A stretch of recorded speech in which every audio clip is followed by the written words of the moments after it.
Bienvenidos a Construyendo Futuro, un programa de comunicación del Foro Politécnico y la Cámara de Economía Popular y Solidaria de Guayaquil.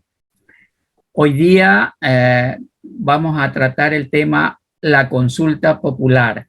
Contamos con la presencia de la abogada Roxana Vizueta. Ella es socia y directora de litigio en estudios jurídicos Vizueta y Asociados, máster en ciencias penales y criminológicas. También está Víctor Argotti, vicepresidente del Foro Politécnico, y Eduardo Barredo, secretario del Foro Politécnico. Víctor. Muchas gracias, Alejandro. Qué gusto saludarles a todas y a todos. Qué bueno contar con la presencia tuya, Roxana, como abogada. Vamos a contar con tu criterio jurídico especializado y con tu criterio político. Roxana se desempeñó también hace algún tiempo como coordinadora zonal del Ministerio de la Política. Tiene una amplia experiencia en la aplicación de políticas públicas en territorio y una formación jurídica bastante relevante también en lo penal y lo constitucional, lo civil y en varias áreas de las ciencias jurídicas. Gracias por acompañarnos, Eduardo, también esta mañana. Comencemos, Roxana, profundizando, dando una apertura sobre este tema de la consulta popular. Recordamos hace pocos años la consulta del presidente Lenín Moreno, toda la campaña que vivimos a partir de ella, cómo se esperaba un mejor país después del 7 veces sí y cómo obtuvimos todo lo contrario. Recordamos también varias consultas en los años anteriores con diferentes resultados. ¿Cómo ves tú este nuevo llamado potencial a consulta popular? Bienvenida. Gracias, Víctor, Alejandro y Eduardo, por tener este diálogo el día de hoy. Y gracias por la preferencia igual para mis criterios jurídicos. Bueno, yo sí creo que dentro del extenso documentación que enviado el presidente de la República a la Corte Constitucional, más de 470 páginas, ¿no? Para la justificación de estas preguntas, y la Corte va a decir si van a ser tratadas a través de una enmienda, de una reforma parcial, o si a través de una asamblea constituyente, si efectivamente cumple con los estándares jurídicos, constitucionales, internacionales, y que si la ciudadanía realmente va a entender estas preguntas, si están realmente redactadas de forma adecuada y lo más simple para que pueda comprenderse y cuál sería su incidencia. Dentro de este procedimiento, la Corte Constitucional, después de haber abocado el conocimiento, que no lo sabemos cuándo lo va a hacer, pues no de haber de la recepción del documento, tendrá 20 días para poder hacer ese pronunciamiento, y si en el caso que no lo hace dentro de 20 días, entrará como que en vigencia el procedimiento que está solicitado. Ahora bien, yo creo que más allá, y haciendo el recuento, como lo hizo Víctor, de una expectativa que tuvo la ciudadanía anteriormente con la consulta del 7 veces sí, y qué es lo que socialmente hemos obtenido. Yo he hecho algunas reflexiones y lo he tratado anteriormente con otros colegas tratando de este tema, de que efectivamente no hemos tenido tal vez durante todo este tiempo, desde aquel entonces hasta acá, más bien es una involución social, ¿no? Y preveyéndolo aquello, en la primera pregunta que envía el presidente de la República a la Corte Constitucional es una pregunta enmarcada a lo que dice la protección de seguridad. Y quiero hablar de lo más relevante que podemos tener en estas preguntas, bueno, de la cuestión de la protección, porque él habla de protección de la seguridad, protección de la democracia y la protección del ambiente, hablando sobre 3 ejes. Y eso sin decir que tiene también previsto que en cualquier momento, si es que se acepta, podría presentar más preguntas.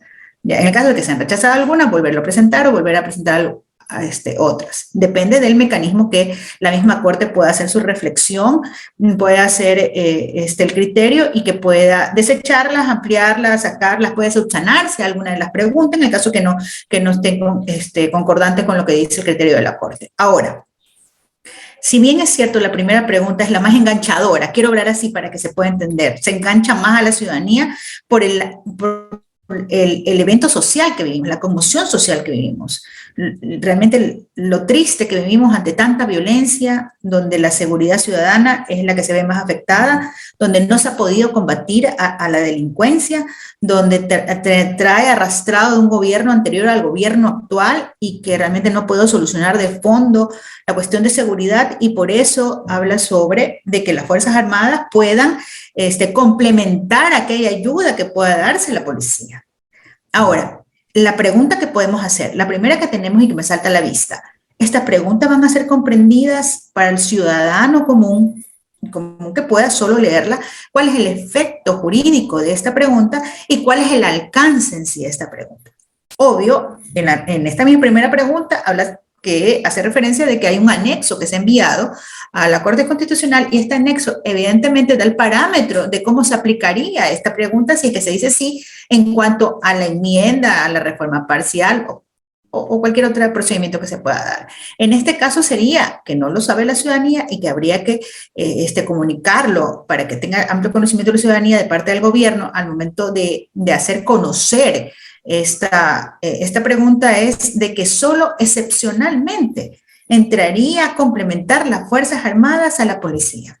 Porque ya hay resoluciones de la Corte Interamericana de Derechos Humanos, porque hacen reflexiones de que cada una de estas entidades policiales y Fuerzas Armadas tienen su ámbito de control. El uno en el territorio, directamente con la ciudadanía común, para poder controlar la prevención y el combate a la delincuencia. En cambio, las Fuerzas Armadas protegen al territorio ecuatoriano con una formación distinta a la de un policía.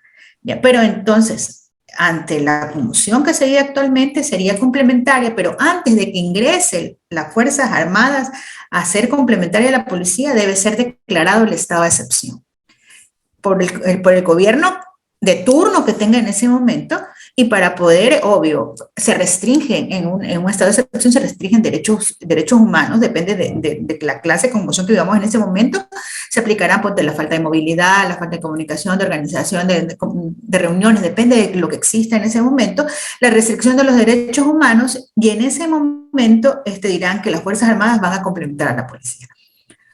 Me imagino que al existir esta reforma, evidentemente ahora la policía y las Fuerzas Armadas trabajarán en conjunto, y las Fuerzas Armadas ya no pueden decir que no están adecuadas ni adaptados a los hechos a futuros que puedan darse. Te voy a poner un solo ejemplo. Tuvimos un estado de excepción por los motines que habían en las cárceles. Ya, se pidió que también actuara las Fuerzas Armadas, pero las Fuerzas Armadas no podían entrar a los recintos carcelarios. Estaban solo en la parte de afuera. ¿Y cuál es la queja de la ciudadanía? Es que no podían actuar efectivamente porque en el pleno estado de excepción hubo matanzas dentro de la cárcel, o balacera dentro de la cárcel, que no entró ni la policía ni los militares. Entonces ahí te pones a decir, bueno, necesitamos una reforma. Ahora, ¿cuál es la incidencia de la reforma? Roxana, una pregunta ahí, por ejemplo, con esto que ha causado conmoción, que tú lo tocas, las matanzas carcelarias. Los militares no podían ingresar a los recintos carcelarios, pero los policías sí están legalmente habilitados para ingresar, facultados, ¿no es cierto? Y cuando hablamos de un recinto carcelario, hablamos de una instalación, de un edificio, un complejo de edificios delimitado, circunscrito, muy definido, controlado totalmente por afuera, que debería estar controlado totalmente por adentro, y que no es una justificación la falta de agentes policiales en número. O sea, no es que para controlar físicamente una cárcel necesitas más policías de los que existen. Que eso un ciudadano podría medio entenderlo, medio pasarlo en las calles. Es decir, mira, tenemos 60.000 policías y realmente hacen falta para un país como este 120.000. Entonces, como no hay suficientes policías, necesitamos que los militares apoyen. Pero en una cárcel no necesitas 50.000 policías, necesitarás 200, 300, 400, qué sé yo. Y no el problema carcelario es del Estado. De acuerdo. El Estado es política pública netamente del Estado. Su control, el control, y no solo el control de la cárcel, sino que debe proteger a los seres humanos, aunque hayan cometido delitos.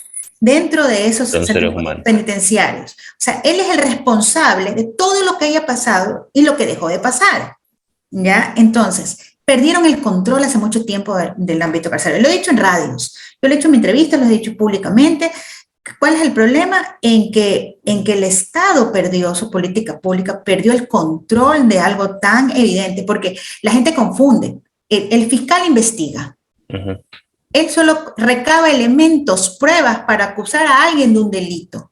Las personas, todas aquellas que infringen la norma, se adecuan al sistema normativo, a la tipicidad normativa, y el fiscal lo que hace es investigar a ver si efectivamente se cometió el delito y cuáles son las pruebas para poder acusarlo. El juez, ¿qué hace? De todos los elementos que le trae el fiscal, resuelve, nada más resuelve. La ciudadanía, los tweets, los videos pueden decir otra cosa, pero si las pruebas no están en el expediente, lo que no existe en el mundo jurídico no existe para poderlo resolver. No porque lo dijeron un chisme ni porque lo dijeron en las noticias, no. Lo que el juez es, lo que llega al conocimiento es lo que el fiscal le trae. ¿Y qué es después de eso?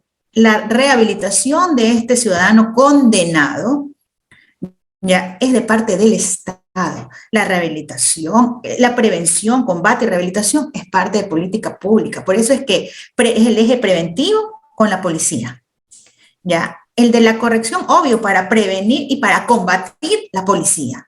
¿Ya? Y en el caso de el ámbito carcelario, debe ser justamente el SNAI, que ahora es el sistema que controla las cárceles, que el Estado también lo designa para el control, que deben tener psicólogos, psiquiatras, que deben tener médicos, que deben tener guías penitenciarios, que deben tener jueces, que deben tener toda una asistencia para que este ser humano se rehabilite. Pero en cambio, fueron entreguistas, se entregó al sistema, ellos controlaron las bandas adentro de la cárcel y realmente perdió el Estado su poder.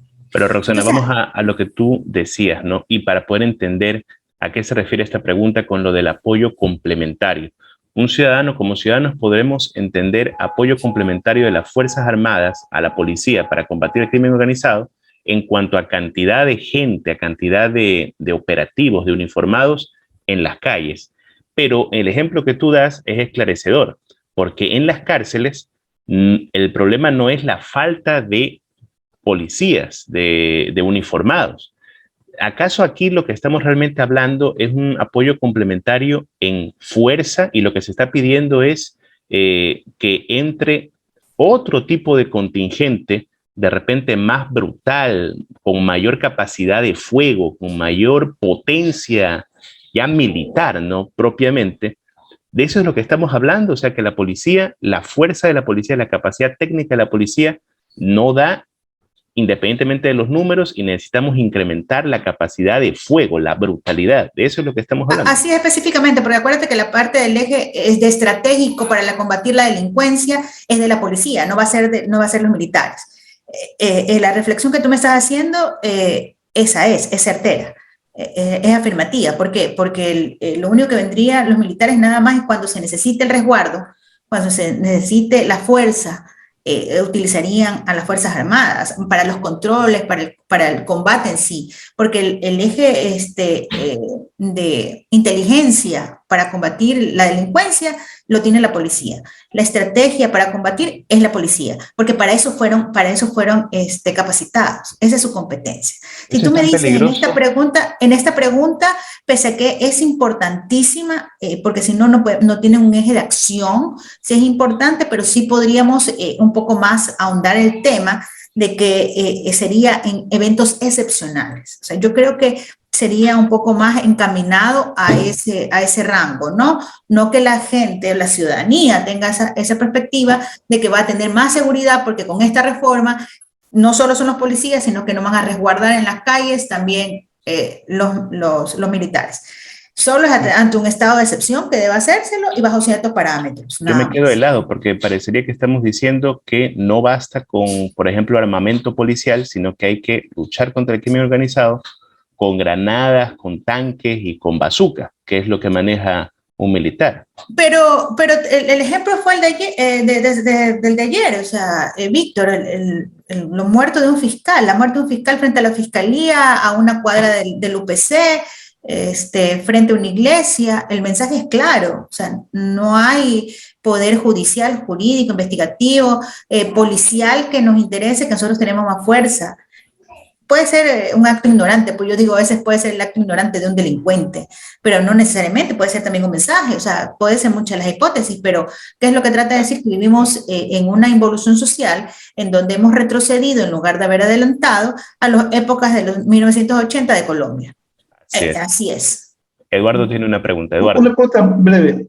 Si el problema es que supuestamente nos faltan policías y en cambio ya no hay conflicto internacional, ¿no parecería más lógico reducir el tamaño del ejército, tener menos soldados y esos efectivos convertirlos más bien en policías? Es decir, sin alterar el presupuesto general del Estado, simplemente es una transferencia. Yo reduciría el ejército. ¿Para qué tantos soldados? Más bien aumentaría los policías y se acabó el tema, ¿no?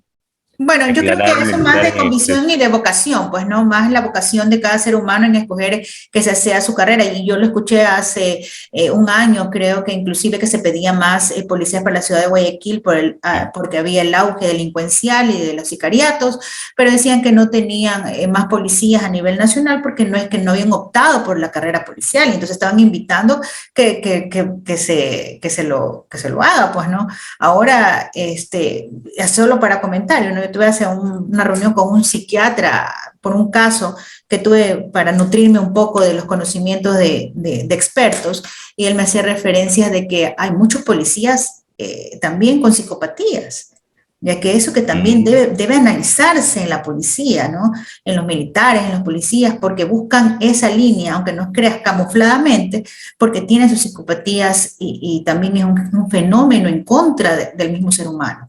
Yo creo que eso también debe traernos la reflexión que no solo por la desesperación de que no tenemos policía podemos coger a cualquiera. O sea, hablamos de gente que quiere sentirse Rambo con un arma y salir a la calle con licencia para matar. El psiquiatra me decía policía sicario. Roxana, hay policías sicarios. Estamos viendo que, en definitiva, esta consulta de ser respondida afirmativamente no es suficiente ni soluciona la situación. ¿Qué otra de las preguntas se podría tomar como complementaria a esta que la refuerce a que sea aplicable? La segunda que habla sobre la extradición en el caso en el caso de algún delito transnacional, ¿no? Que si se puede extraditar. Primero, que nuestra base jurídica es no extraditar nacionales, en el caso de que fuera un ecuatoriano. Si es colombiano, peruano, esta podría hacerse esa ayuda, pues no, pero si es un ecuatoriano podemos extraditar ecuatorianos. ¿Por qué? Porque entonces nosotros no tendríamos la injerencia de poder aplicar nuestras propias normas bajo nuestros propios delitos y nuestras propias competencias. Pero, perdón, una consulta. Un extranjero en Ecuador que comete un delito no se lo extradita, sino que se lo deporta, se lo retorna. Claro, puede ser, claro, así es. O lo podemos enviar a un tercer país. Así es, depende, pues no, si tiene algún tipo de acción en otra acción penal en otro país, depende de las ayudas y cooperaciones de los países. Okay. Pero sí está bien de tu duda, ¿no? Que efectivamente ahora que tenemos estas delincuencias organizadas y que son nacionales con extranjeros, que es lo que se está viendo, pues, ¿no? Porque yo te digo, de lo que he visto en mis 22 años de ejercicio de la profesión, es que nosotros nacimos con un país noble, pero desafortunadamente hemos tenido mucha influencia de los países cercanos, inclusive de Centroamérica también, que hemos deformado y hemos adaptado delitos que ya estaban en auge en otros países. ¿Qué quiere decir? Que tuvimos influencias externas, no internas. Hemos sido muy flexibles o muy susceptibles para poder ser influenciados ante el delito. Eso es lo que no se vio y no se preveyó para poder, como sociedad, poder estar más resguardado ante esta clase de delitos extranjeros. Ya. Constitucionalmente el Ecuador no puede extraditar. Esto no, por eso necesita, pero ahí es donde me causan las dudas. Tengo unas dudas, porque efectivamente si hay una competencia de un delito aquí en el Ecuador y lo agarras por un delito, por la competencia de este delito, por más que exista transnacionalmente otro delito, o sea, te quedaste sin, se me ocurre, en la cabecilla de la banda de los chonequiles, pero está vinculado al al extranjero también para expendio de droga, transportación, no sé qué, no sé cuánto, y piden que se extradite para ser juzgado allá. Y el caso aquí como queda con el resto de los implicados en ese delito, porque cayó la banda. O sea, hay cosas que me quedan con un vacío jurídico que ¿cómo sería aplicado? ¿Cómo sería aplicado esa reforma o esta enmienda constitucional? ¿Qué consecuencias de reformas de las leyes especiales, que en este caso sería la penal, ya cómo sería la reforma posterior a las siguientes leyes y subsiguientes leyes? Me queda un sabor a vacío. Está bonito para que se asusten los delincuentes, ¿no? Está bonito para que digan, ay, yo como soy también de Jalisco, nueva generación, me van a coger y me van a llevar. O sea, realmente acuérdate que nosotros somos ellos son los brazos ejecutores de estas mafias, pero es más bien por el transporte de la droga. Pero no es que son parte de esas bandas internacionales, son parte ejecutora, no es que son la mente maléfica de esas. Entonces ahí es donde me causa eso, ¿no? Me causa, obvio que sí hay casos creo que hubo uno muy sonado de un caso de un mismo militar que ayudaba a la cuestión del transporte de la droga, una de estas bandas internacionales, que ahí pudo haber sido extraditado, sí, o sea, en ese caso, ¿no? Pero porque no hay una banda, pero si estamos hablando del jefe, de la mafia, se me ocurre, de los tiguerones, o sea, allá, claro, allá hay más inclemencia, pero ¿qué nos trae, Víctor, la reflexión? Es que Ecuador no puede. Una pregunta. No puede. Casos en los que sí debería aplicarse, por ejemplo, un ciudadano ecuatoriano que haya cometido un delito en el exterior, en Estados Unidos, allá es traficante, acá no, un caso raro, digamos, solo trafica en Estados Unidos, no trafica en Ecuador. Claro. En Ecuador no tiene prontuario, en Ecuador no tiene antecedentes, en Ecuador es un ciudadano limpio. Y Estados Unidos lo demanda porque en Estados Unidos es un delincuente. En ese caso, ahorita, sin consulta, ¿se puede extraditar? Nosotros no podemos, si él está aquí en el Ecuador, no podríamos enviarlo allá, al menos que cometiera un delito aquí, pues, ¿no? O sea, no podemos porque no extraditamos, si ellos están pidiendo que se le ayude la cooperación internacional para ser capturado, al menos que tenga una difusión, pues una difusión roja, esa es otra cosa, de que el Estado a Estado acepte que, de Estado a Estado acepte que por los crímenes cometidos en el exterior, y nosotros tenemos nuestra base de derecho internacional, que nosotros no extraditamos nacionales. Entonces, depende de cómo sería la cooperación entre naciones, ¿no? En este caso, podría hacérselo juzgado aquí, tal vez por alguna conexión de algún delito, pero no necesariamente que tengamos que enviarlo allá. ¿Ya? Entonces, yo sí creo que esto es fundamental también, más jurídicamente. Lo que tú nos indicas también nos estaría llevando en esta pregunta, que podría ser popular, ¿no?, a una sumisión real de nuestro sistema judicial. Totalmente. A servicios judiciales extranjeros. Totalmente. Es decir, aquí en Ecuador no tenemos capacidad. Es delincuente en Ecuador, ha cometido crímenes en Ecuador, pero por favor llévenselo a juzgar a otro lado porque aquí no puedo. Porque yo no puedo, yo no tengo cómo asegurar la ejecución de la pena, porque él es un peligro para mi sociedad, pero llévatelo tú porque tú puedes más que yo. Ese es el mensaje claro. Ese es el mensaje claro, no puedo. Es lo mismo la pregunta 1, ¿ah? Es lo mismo la pregunta 1. La policía no puede. Como eje preventivo, no lo puede solucionar. Como política pública, no lo puede solucionar. Necesito que me ayude alguien más. Increíble. Tremendo lo que estamos diciendo ahí. La siguiente pregunta, Roxana, la autonomía de la Fiscalía en la selección, evaluación y sanción de sus funcionarios. Pregunto, ¿en este momento, sin consulta, la Fiscalía no es autónoma? No, lo hace el Consejo de la Judicatura. Ahora, yo te pregunto, Víctor, y le pregunto a Eduardo, y le pregunto a Alejandro, ¿a ustedes le importaría quién sanciona a un fiscal? No estamos abocados a eso, ¿no? Es trascendente. Para ti. No, o sea, si lo sanciona, pues que lo sancione alguien, pero que lo sancione, ¿no? Que sea independientemente quién sea, pero que lo sancione. Ese sería el pensamiento normal de cualquier ser humano, pues, ¿no? ¿Por qué meterlo esta pregunta o sea, ¿por qué? Yo estaba pensando, ¿por qué? O sea, ¿por qué si... yo entiendo, como abogada sí digo, no, a veces quisiera estrangular a muchos, pero sí, pues, pero el Consejo de la Judicatura igual tienes la norma, que el procedimiento, cuáles son las sanciones, qué tipo de violación administrativa o tal vez dentro de la jurisdicción y competencia, o sea, depende, ¿no? Ya por eso están los mecanismos, pero si tú me lo preguntas, ¿qué le importa a la ciudadanía quién va a sancionar a un fiscal? ¿No te parece que es una pregunta que la terminaste quemando por nada? O sea, de hecho, a los funcionarios públicos tienen procedimientos de sanción administrativo, digamos, interno en su propia institución. Digamos, igual los fiscales. Igual los fiscales, ponte, el fiscal se cometió, ponte, se me ocurre, estaba tomando durante las horas de trabajo, que no atendió un bien a un ciudadano, que tuvo pelea con otros, igual así tienen, pues graves, leves, o sea, tienen, igual, así mismo tienen su trámite, un sumario administrativo, lo hacen a través de un sumario administrativo, que es un pequeño juicio, que se puede defender y que lo pueden acusar y que así mismo dentro de su la judicatura es como que el ente sancionador. Ya, ahora, si comete algo, porque se me ocurre, porque fraguó alguna prueba, ayudó a alguien, o no sé qué, también tiene otros mecanismos, pues no, también están sometidos tal vez a otro tipo de sumario, o sea, pero van a ser sancionados, o sea, no le veo. Si tú me preguntas, Víctor, esta pregunta para mí no debería ir. No tiene sentido, porque los funcionarios en general de cualquier institución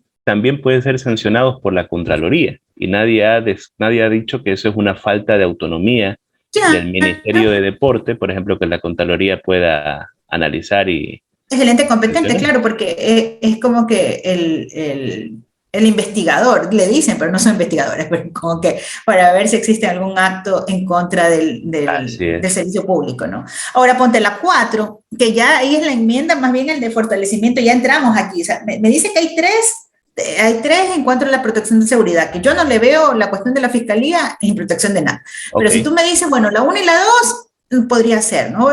Pero ahora, de ahí vienen la 4, la 5, la 6, que hace referencia al fortalecimiento de la democracia, pues, ¿no? Si tú me preguntas en cuestiones de la Asamblea Nacional y de los asambleístas, que si es uno por provincia, que si son después comienzan a las sumatorias de más de 250,000 habitantes por provincia, sería un asambleísta. Mira, la cuestión del número de asambleístas no me molesta. Si tú me preguntas a mí, sean más, sean menos, la cuestión ahora es qué categoría de asambleístas van a la asamblea. ¿Ya? Porque en definitiva pueden ser 30, pero si cumplen lo que tienen que hacer y se hacen lo que tienen que hacer, me representan. Así es. Así de simple. Ahora, si son 80 y no lo hacen, pero si son 120 y sí lo hacen, o sea, ¿sí me entiendes? Porque la Asamblea perdió su credibilidad. Y esto es, claro, no me parece el fortalecimiento de la democracia, sino fortalecimiento a lo económico, tal vez para el gasto del Estado. Es lo único que se me ocurre. Pero es un gasto, es una reducción marginal, o sea, totalmente chiquita. Reducir de 137 a 100, con eso no vas a cubrir ningún déficit, ni hacer un gran ahorro, ni nada. Y más bien al revés, ¿qué es lo que estás ganando en democracia?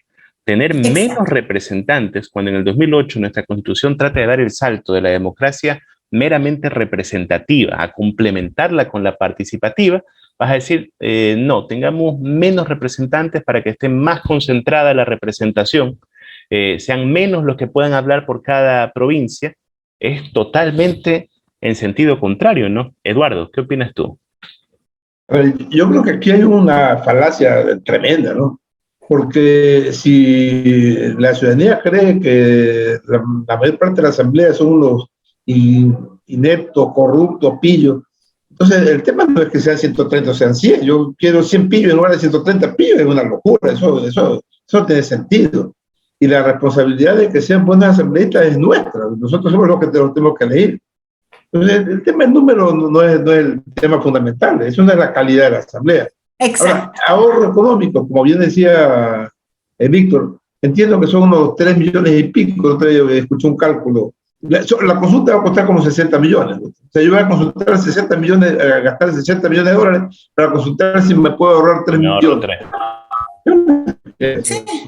Sí, yo concuerdo. Yo concuerdo. Tú me preguntas cuál es la incidencia, o sea, si tú me dices que vamos a reformar los requisitos para quién pueda ser candidato para asambleísta, que tenga una formación jurídica o por último cualquier tipo de maestría en derecho constitucional, se me ocurre, no puedo decir que para no discriminar, ya, o que tenga un cuarto nivel, un tercer nivel, que tenga una categoría que pueda discernir y tener criterios, y aparte es político, o sea, yo creo que debería ser los mejores, ¿no? Porque desafortunadamente ahora ya no son por partido político porque no hay ideología, sino por personas realmente. Si tú me preguntas ahora, si tú ves la cantidad de candidatos, más que ideológicamente muchos de ellos es porque le quieren llegar a ser nada más candidatos, ¿ya? Pero entonces escojamos a los mejores, a nuestros mejores dentro de nuestros cuadros políticos, dentro de nuestro movimiento político, los mejores. No, o sea, también a los populares, sí es necesario, sí, pero a los mejores.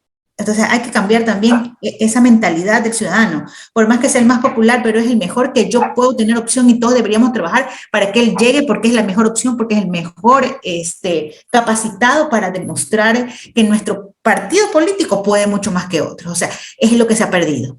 Ya, si tú me preguntas, para mí esto es indiferente de la cantidad asambleísta. Se ha venido tan de menos también la asamblea que realmente, tú me preguntas, esto no sería más allá que, para mí no es un fortalecimiento de la democracia. También es un fortalecimiento a un ahorro. A un ahorro económico del Estado. Mínimo, ¿no? Hay que recordar que las asambleas, los congresos siempre tienen un bajo nivel de popularidad por su conformación tan variada y también por su naturaleza de ser un espacio de debate y confrontación, ¿no? Con mayor nivel, menor nivel, a través de los tiempos, más capacidad, pero generalmente no es por su propia naturaleza un espacio de mucha popularidad. Exacto. ¿No? Cambias el sentido cuando eres legislador. El legislador es el que tiene el espíritu normativo, porque la norma es lo que nos va a ayudar como mejor sociedad a arreglarnos, a regularizarnos, arreglarnos. También como fiscalizadores en ciertos casos, en ciertas de las mesas, tal vez para poder pedir cuentas a ciertos funcionarios públicos, depende de la mesa. También pero tienen que tener un criterio jurídico. Entonces se llenan de asesores, pero cuando hablan no se les entiende después nada, porque igual el asesor no le dijo bien, o sea, tenemos una calidad pésima y eso lo hemos visto a través de los años. Ahora, si tú me preguntas... Nos han quedado debiendo, ¿no? Sí, pues si tú me preguntas en la pregunta 5, ya, de los movimientos políticos y la representación, o sea, yo siempre he pensado que deberíamos realmente fortalecer ciertos movimientos políticos, porque tenemos tantos que después la ciudadanía no sabe ni por quién votar y por eso tenemos que hay una popularidad un tanto por ciento dividido y después se unen al final, o sea, si tú me preguntas, obvio, es el juego de la democracia, el juego político también. Ya, si tú me preguntas, me gusta un poco esta pregunta porque en definitiva estarías reduciendo la tanta cantidad de partidos políticos que hay y que a veces son hasta innecesarios y es un gasto también para el Estado. ¿Ya? Porque igual para los comicios y todo, para publicidad, ellos también, el Estado también le da su presupuesto. ¿Ya? Y si tú me preguntas, creo que sí debería ser. Esta pregunta yo sí la pondría como pertinente. Pero en la actualidad, ¿no lleva ya cada partido y movimiento el registro de sus afiliados? Claro que sí, pero acuérdate que hay algunos que ya existían anteriormente, entonces con esta reforma se va a cernir, yo creo que se va a cernir y se va a prever a futuro. Ya porque hay unos viejos y tratar de esos viejos, obvio que sí es verdad que si no llegaste a los comicios con un tanto por ciento, vas a ser no sé qué, eliminados, no sé qué, sí, pero eso también como que un poco te restringe a una prohibición de que tampoco existan tantos, ¿no? Yo sí creo que... Ahora, ¿esto dónde se instrumentaría, Roxana? Supongamos que la gente dice, sí, estoy de acuerdo. El número mínimo de afiliados no es un mandato constitucional. Estaríamos hablando de la ley del Código Electoral. Sí, democracia. Sí, el Código de Democracia. Por eso te digo, hay normas, sí, es verdad, de incidencia constitucional, que después para ser aplicados deben ser a través de sus normas especiales. En este caso, ley orgánica, se me ocurre, ley orgánica de la función electoral. De la función electoral, o sea, el Código de la Democracia, o puede ser el Código Orgánico Integral Penal, depende de cada cosa, ¿no? Depende va a ir regulándolo. Por eso te decía que hay algunas que me van a dejar pensando mucho en cómo se va a normar posteriormente y cuáles serán las reglas del juego posteriormente, si a través de alguna resolución o a través de la reforma de normativa de las normas especiales. y cómo va a ser su procedimiento, o sea, y qué es lo que va a pasar después. Acuérdate que hubo la consulta popular también en la época de Lenín Moreno y después quedó ahí porque no había la reforma de las leyes especiales. ¿Ya? Entonces, hasta que fueron aplicados, decían que eran después de 6 meses que debía presentarse, no pasaban en los tiempos, ¿no? Después ya con las reformas que hubo fue posteriormente, hasta que entraron en vigencia, o sea, hay que un poco aterrizarlas, ¿no? Y también en los tiempos. Ahora, si tú me preguntas a mí en la pregunta 6, ya en cuanto al Consejo de Participación Ciudadana, Víctor, yo te digo, el Consejo de Participación Ciudadana nos ha dejado debiendo desde siempre. Desde siempre. O sea, líricamente, como estaba previsto, era lo máximo. Para control ciudadano, democrático, ya, de participación ciudadana, meritocracia, o sea, eso era, pero nos dejó debiendo desde hace mucho tiempo y ahora es una pelea de barrio. Ya, entonces, si tú me preguntas a mí que en cambio ese poder se vaya a la Asamblea, es una locura. Es una locura. Porque ya hemos visto que ¿qué ha pasado con los asambleístas desde siempre? Se reparten todos los nichos. Y Roxana, es como tú dices, ¿no? Hay que ver las preguntas 4, 5, 6 en un solo paquete. La 4 te dice, mira, hay muchos asambleístas que sean menos. La 5 te dice, mira, hay muchos partidos que sean menos. Los partidos son los que llegan a la asamblea, entonces estás disminuyendo los bloques de poder en la asamblea por menos cantidad y por menos partidos. Y en la 6 dices, y esa asamblea reducida, proveniente de menos partidos, que ellos sean los que escojan las autoridades de control. Víctor, hagamos una reflexión política. Sí. Porque no solo es una diferencia que podemos tener también constitucional, argumentativa, jurídica, ¿no? Hagamos una reflexión aquí política. Quien lo propone es el presidente Guillermo Lasso, ya que no es el que tiene la mayoría en la Asamblea. Así es. Entonces, proponer esto para darle un poder al que venga de esa magnitud, ya, no para trabajarlo para él, yo entendería si fuera la primera fuerza en el Ecuador, que el próximo año, que las próximas elecciones seguiré siendo la primera fuerza del Ecuador, pero darle a la reducción, así como tú lo dices, y darle ese poder. Dice, el control, de modo que sea la Asamblea Nacional que designe a través de estos procesos las autoridades que continúen en el Consejo de Participación Ciudadana y a sus consejeros. Darle este poder a la Asamblea que nos deja debiendo tanto.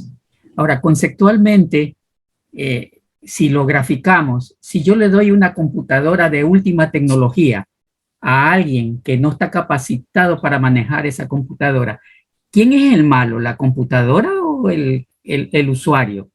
En esto y va mi pregunta, ¿el Consejo de Participación Ciudadana conceptualmente es malo o es que no hay operantes adecuados? Oye, mira, yo creo que vuelvo a insistir en la misma evolución social. Yo sigo insistiendo y esto es lo que nos lleva y nos conlleva a que nuestra sociedad nos está dejando ese sinsabor actualmente, en donde vemos corrupción en todas partes, ¿no? Vemos corrupción y que salen cada vez y cuando lo que pasa en la asamblea y los arreglos de la asamblea y lo que piden los asambleístas y lo que pidieron los anteriores, o sea, cosas así, ¿no? Entonces, si tú me preguntas, la ley puede ser bonita, como tú dices, la computadora puede ser la de mejor tecnología, la de más gigas, la que tiene más velocidad, la que tiene más información, y el operario es el mejor, pero, o sea, pero te queda debiendo cuando el operario se embarra en corrupción, en donde tenemos un sistema de una sociedad corrupta. Esa es la verdad nuestra. No hemos trabajado en lo social, no hemos trabajado en esa política pública en lo social, y aunque nos demoremos 60 años de nuestras vidas republicanas, deberíamos trabajar en lo social para evitar este caso y que todo lo que nos propongamos sea infalible, que lo puedes ver en otros países europeos que no lo ves aquí, o sea, porque ellos evolucionaron y nosotros evolucionamos, o sea, esa es nuestra reflexión máxima que debería hacer el presidente actual, antes de meterse a todo esto. Este planteamiento tuyo de la involución del Ecuador nos interpela, ¿no? Tú nos estás interpelando. Muy bien, vamos a la 7 y a la 8. Estas parecen más técnicas, ¿no? Incorporar un subsistema de protección hídrica al Sistema Nacional de Áreas Protegidas y que las personas, comunidades, pueblos y nacionalidades reciban compensaciones por su apoyo a la generación de servicios ambientales. ¿Es necesario preguntar esto en consulta popular? Víctor, ¿tú la entiendes? Víctor, ¿tú la entiendes? Desde el foro nuestra fortaleza es la ingeniería, y desde la visión ingenieril no nos parece temas para una consulta. Claro, o sea, por eso te digo, o sea, tú la entiendes, tú me estás contestando, yo la entiendo porque soy ingeniero. Pero una intervención ahí. Ahí me asombra ahí de que me hablen de que los subsistemas son el gobierno, las empresas privadas, el comunitario, etcétera, ¿no? Y hablan como un subsistema de esos, los recursos hídricos. Me están mezclando las cosas. Es como que yo diga, de la producción agrícola se va a encargar el sector gubernamental, el sector empresarial, el sector de consumidor y los bananeros, el banano. Como que eso, estamos hablando de otra categoría muy diferente. Y yo entiendo que en las áreas protegidas no solamente la tierra, sino que incluyen también los recursos hídricos. ¿Cómo van a decir de mí que la Constitución no incluye los recursos hídricos? Eso es una falacia, y está pésimamente organizado eso. ¿Por qué meterla? ¿Por qué meterla? ¿Por qué meterla como? Están tratando de atraer a los grupos indígenas, y ahí viene también la octava. No, les vamos a dar también un apoyo a los que apoyen esto, y se acabó. Están tratando de comprarse un poquito a los indígenas, nada más. Es una falacia. Y a los colectivos ambientalistas, ¿no? Claro, pues, claro. Perdón que me adelante con una cosita que me tiene. A mí me parece que está faltando la pregunta más importante. La pregunta más importante es si el pueblo desea que él continúe gobernando. ¿Por qué no pregunta eso? Buena. Eso es lo más obvio. ¿Para qué una consulta? Una consulta es para conocer la opinión del pueblo, no es para yo conseguir ciertos objetivos políticos personales, ¿no? O de gobierno, ¿no? Es conocer honestamente cuál es la opinión del pueblo. ¿Por qué no le pregunta al pueblo cuál es su opinión? Y si el pueblo le dice, sí, estamos muy contentos con usted que siga gobernando, feliz, sigo gobernando. Eso es lo más importante que hay. Me parece que es la pregunta más importante y era la que falta. Claro, si tú me preguntas a mí, la 7 y la 8, estas dos preguntas, no le veo. No le veo porque si yo que soy abogada, ustedes porque son ingenieros, yo que soy abogada, para leerlo, dije, y la área de la protección hídrica, ¿cuál es la protección? O sea, me comencé, ¿no? Y eso que cada cosa que siempre hago, siempre estoy consultando, viendo y asesorándome, ¿no? Ahora imagínate el ciudadano común que de a pie, ¿la entenderá? Es que puede haber intereses escondidos en esos subsistemas de administración del agua. Claro. El problema, ahorita hay una lucha conceptual respecto al manejo hídrico, porque el manejo hídrico en el caso de nuestro país comienza en los páramos y termina en el océano. Si ponemos subsistemas a administrar esa agua, yo el de en medio hago una cosa, el de arriba hago otra distinta, el de abajo totalmente diferente, nunca se logra un manejo adecuado, que es lo que está ocurriendo ahorita. Es importante que haya un ente que disponga a todos cómo manejar el agua. No que maneja el Consejo Provincial en una parte, en otra maneja la comuna, en otra, y cada quien destroza esa agua en el transcurso que viene del páramo al océano. Esos intereses oscuros de quién quiere manejar los grandes monopolios agrícolas, manejar y captar esa agua, es que bajo esos sistemas, subsistemas administrativos, es lo que quieren hacer. O sea, si tú me preguntas a mí, Alejandro, coincido con lo que dice Víctor, de que la pregunta 8 es solo para captar estas comunidades que pueden ser, que puedan apoyar a la consulta, que puedan apoyar a las preguntas que puedan ser aprobadas. Si tú me preguntas, yo no metería la 7 porque obvio, para eso está el mismo mecanismo constitucional que ya lo prevé y podrías hacerlo, trabajar a través de decreto ejecutivo, a través de las mismas normas vigentes, a través de resoluciones que podrías hacerlo, ¿no? Ahora, jurídicamente más reflexivo, tendrán que explicarnos, porque yo hasta este momento no lo veo con su relevancia en este momento, ¿no?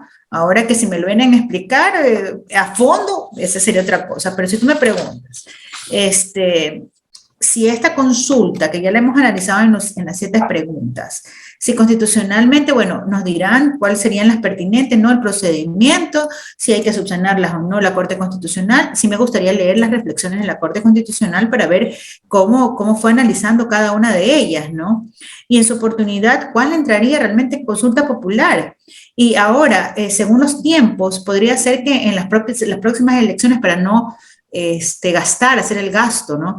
Pero va a ser una locura con la elección seccional que va a existir, pues, ¿no? Y ponerte a contestar estas preguntas, entonces va a haber un ataque al ciudadano por todos los partidos políticos y encima por las preguntas. Ojo, que son seccionales, elección de consejo de participación ciudadana y podría ser consulta.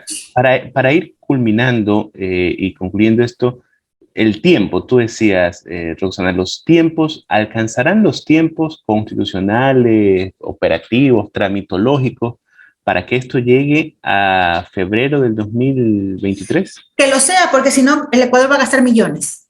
Si no, el Estado va a gastar millones, y para que gaste millones, en la consulta popular tenemos que gastar millones en cosas mucho más imperiosas. En ver cómo trabaja en seguridad, en cómo trabaja, se me ocurre, para la cuestión de la niñez, para la educación, para otras cosas, para la salud, para pagar a los prestadores del seguro social, que la gente se está muriendo. O sea, que las cosas reales, porque si no vas a gastar millones en publicidad, en mandar a la gente a comunicar qué es lo que quiere decir cada pregunta, y encima a movilizar al pueblo a las urnas. Entonces, si tú me preguntas, hay cosas mucho más importantes. Yo nunca he estado, al menos que sea imperioso, ya lo vivimos en una constituyente que transformó nuestra Constitución de la República, garantista totalmente en derechos, y yo te lo digo porque yo la utilizo, la Constitución, a diario. ¿Ya? Y yo defiendo los derechos de los ciudadanos a diario por la nueva Constitución de la República a través de la Asamblea Constituyente, que para mí estamos entre las mejores constituciones a nivel sudamericano, Víctor, te lo puedo decir. ¿Ya? Habrá cosas que se necesitan cambiar porque la sociedad evoluciona, ¿no? Pero si tú me dices, con eso nos basamos en todo ahora, en el derecho, en el procedimiento, en lo penal, en lo civil, en la niñez, en todo. Nuestra madre es la Constitución de la República, con las garantías que ahora vivimos. El ciudadano tiene más garantías que antes. Tontamente sí he escuchado algunos criterios jurídicos, de supuestos juristas que deben haber otra constitución. Están locos. Están locos. Voces siniestras, Roxana, de juristas que plantean volver a la Constitución del 98. Locura, es una locura, por Dios, es una locura. Es una locura. Nosotros ya nos volvimos a nivel internacional, adecuando a los convenios internacionales con la nueva Constitución. Te digo nueva porque es la más reciente, pues, ¿no? Y si tú me refieres a mí, es la más garantista. Nuestro sistema constitucional cambió. Evolucionamos jurídicamente, con nuevas figuras jurídicas de la acción de protección, que era la acción de amparo, pero mucho más mejorada. Se puede tratar, hablando, obvio, hay que corregir en el camino ciertas cosas, pero más bien jurisdiccionales, no otras cosas, no la Constitución de la República. Roxana, nos vemos entonces ante una disyuntiva, ¿no? Económicamente no tiene sentido que la consulta sea en otro momento que las elecciones seccionales, porque nos costaría demasiado. Pero si la consulta también es con las elecciones seccionales, vamos camino a un shampoo de propaganda de candidatos a alcaldes, a concejales, a prefectos, a consejos de participación, y encima a 6, 7, 8 o 10 preguntas, todo para que el ciudadano responda en un mismo rato. O sea, vamos a entrar con 10 papeletas en la mano. Claro, a ver, si tú me dices a mí, Víctor, sería el momento oportuno para no gastar más, porque igual en impresión vas a gastar, claro, ¿ya? Millonariamente. Igual en movilización vas a gastar millonariamente. O sea, igual vas a gastar. Se va a gastar, pero ya convocar, o sea, vas a aprovechar la logística de todo el proceso. Esa coyuntura para poder hacerlo, para que la ciudadanía no se movilice otra vez. O sea, y vas a gastar, sí, no es que vas a evitar el gasto, vas a gastar, sí, pero yo creo que el gasto sería menor. Ya, porque ya tienes toda la estructura de cómo se va a hacer, ¿no? Igual podrías, en ese tiraje de las papeletas, también meter esto en la consulta, y para poder movilizas todo, ¿ya? Entonces aprovechas la cuestión esta de las elecciones, ¿ya? Si tú me preguntas a mí, sí, sería un ataque emocional, si ya con todos los partidos que ya nos veremos, nosotros que no podrás ni ir a tu casa cuando quieres irte a la hora porque va a haber las caravanas, la no sé qué, no sé cuánto, de todos los partidos políticos que hay, ya es una locura para nosotros los ecuatorianos, ya, imagínate ahora también con la cuestión de las preguntas. Roxana, y esto que nos plantea también Eduardo, que me parece clave, todas las preguntas de esta consulta son de iniciativa presidencial. Así es. El presidente tiene la atribución y tiene la prerrogativa de hacerlo. Pero hay esta pregunta que está flotando en las redes sociales y en las organizaciones ciudadanas. Oye, lo primero que debes preguntar es si estamos satisfechos con tu gestión. Dijiste que en 100 minutos resolvías el problema y estamos peor que nunca. Hay una crisis de seguridad nunca antes vista. Hay una crisis de desempleo nunca antes vista. Todos estamos fregados. La primera pregunta debiera ser, ¿quiere usted que me mantenga en el poder el periodo para el que fui electo o desea que renuncie? Aquí hay que darle alguna forma jurídica, ¿no? Porque hay formas de revocatoria de mandato que están siguiendo su curso con obstáculos y todo, pero siempre hay la opción de que el presidente pueda renunciar. Eso depende solamente... Claro, o sea, él nunca lo va a preguntar porque obvio, no sería dable, bueno, que él mismo pregunte en cuanto a su gestión. Él debe saberlo, su gestión, él debe justificarse su gestión. Si tú me preguntas a mí cómo nos vemos ahora como sociedad, estamos en los peores años de nuestras vidas, y eso que yo he visto algunos periodos eso que vivimos los 90, ¿no? Claro, o sea, por eso te digo, o sea, que tú me preguntas a mí, hemos regresado a los 90 en los secuestros, en la violencia armada, o sea, que lo pudimos combatir y ahora estamos peor, ahora no sabes si nuestros hijos van a regresar a las casas vivos, o si tú comprando en la esquina, me contaba un médico, mi médico de cabecera, que había atendido a una señora de 24 años que tenía 2 niñitos que fue a comprar el lunch, a lo que ella dice que lo que vas a comprar a la tienda por su casa, por robarle, un delincuente le pega un balazo y le da en la yugular. Obvio, ella desangrándose llega a la clínica, se la atiende, él le pone el dedo para que no se siga desangrando, la meten a cirugía, no sé qué, estaba descerebrada. Muerte cerebral, murió a los pocos, imagínate, 24 años con 2 hijos, comprando el lunch de su hija. O sea, miles de historias similares deben existir, pero estamos descontrolados socialmente. Una violencia interminable. Entonces creo que, ¿sabes qué es lo que ha faltado durante todos estos años? Es política pública de prevención social, de trabajar en la sociedad. Quisieron invertir en lo que era visible para ellos nada más, y en lo social se olvidaron de lo social. Entonces, para mí que la política pública no se trabajó en ningún momento por el ser humano, para el ser humano, con el ser humano. O sea, fue totalmente en el olvido del ser humano, y solo tapando ciertos huecos para la gestión pública. Es lindo llegar al gobierno, pero la otra es la inacción. Eso también debería ser penado. Eso también debería ser penado. Así como debe ser penado que la gente muere en las cárceles, por más que sean delincuentes, o por otros que ni siquiera son delincuentes porque no están sentenciados, sino que tienen prisión preventiva y que han muerto y que han fallecido, y el Estado debería pagarlo. Así de simple. Yo no tendría cara, o sea, yo no tendría cara ni siquiera para salir a dar una rueda de prensa. O sea, si tú me preguntas, yo me pegaría el tiro, o sea, algo así. ¿Por qué? Porque estamos viviendo en esta misma sociedad que no se está cubriendo lo más esencial, que es al ser humano. Eduardo. Oye, sobre este tema de la pregunta de si desea continuar, la gente me dice, es absurdo, pues, ¿cómo va a preguntar eso? Está bien, yo sé que no lo va a preguntar, pero yo sí creo que podemos mostrarle al pueblo que sí hubo presidentes como el de México, AMLO, que preguntó al pueblo a los 3 años si deseaban que continúe, y el pueblo dijo que sí, y eso es correcto. Y en el fondo también Correa en el 2008 terminó, porque él tenía un mandato desde el 2006 al 2010, ¿no? Y se hizo esas elecciones intermedias que en el fondo fueron una ratificación, pero pues, tenemos el caso de México. O sea, es un mecanismo absolutamente válido, normal, es decir, yo me pongo a pensar, yo lo haría, y si me dicen que no me voy, pues eso es mira, Eduardo, yo te voy a decir algo, Eduardo. Lo dije en una entrevista radial que tuve.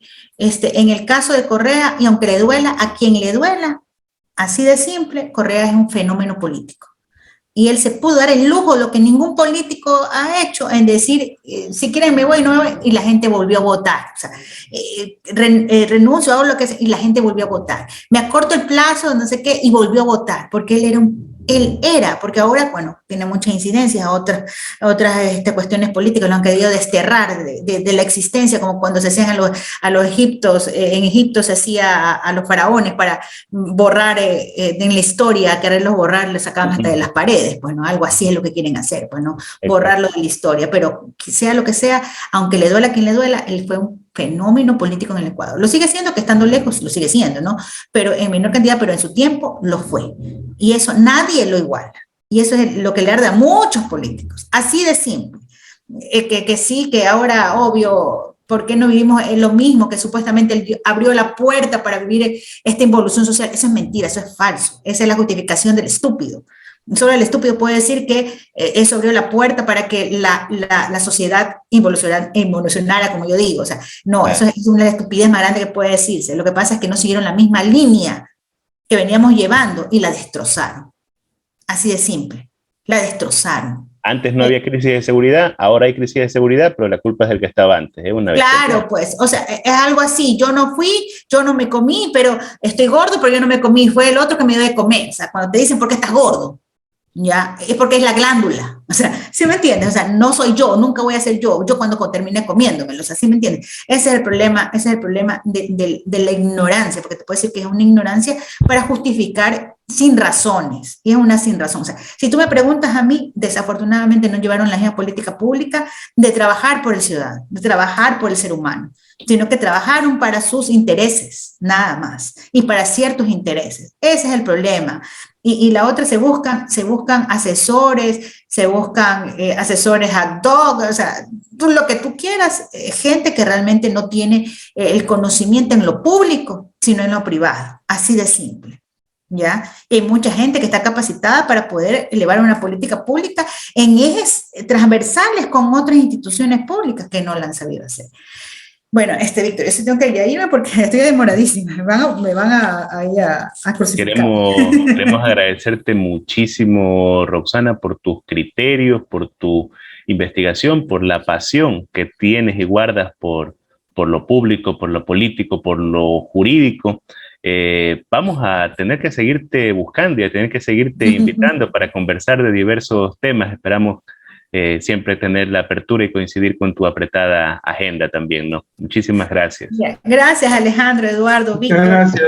Gracias por esta amena y bonita conversación, y para poder informar también a muchos que te puedan escuchar, y la sintonía que tenga tus entrevistas.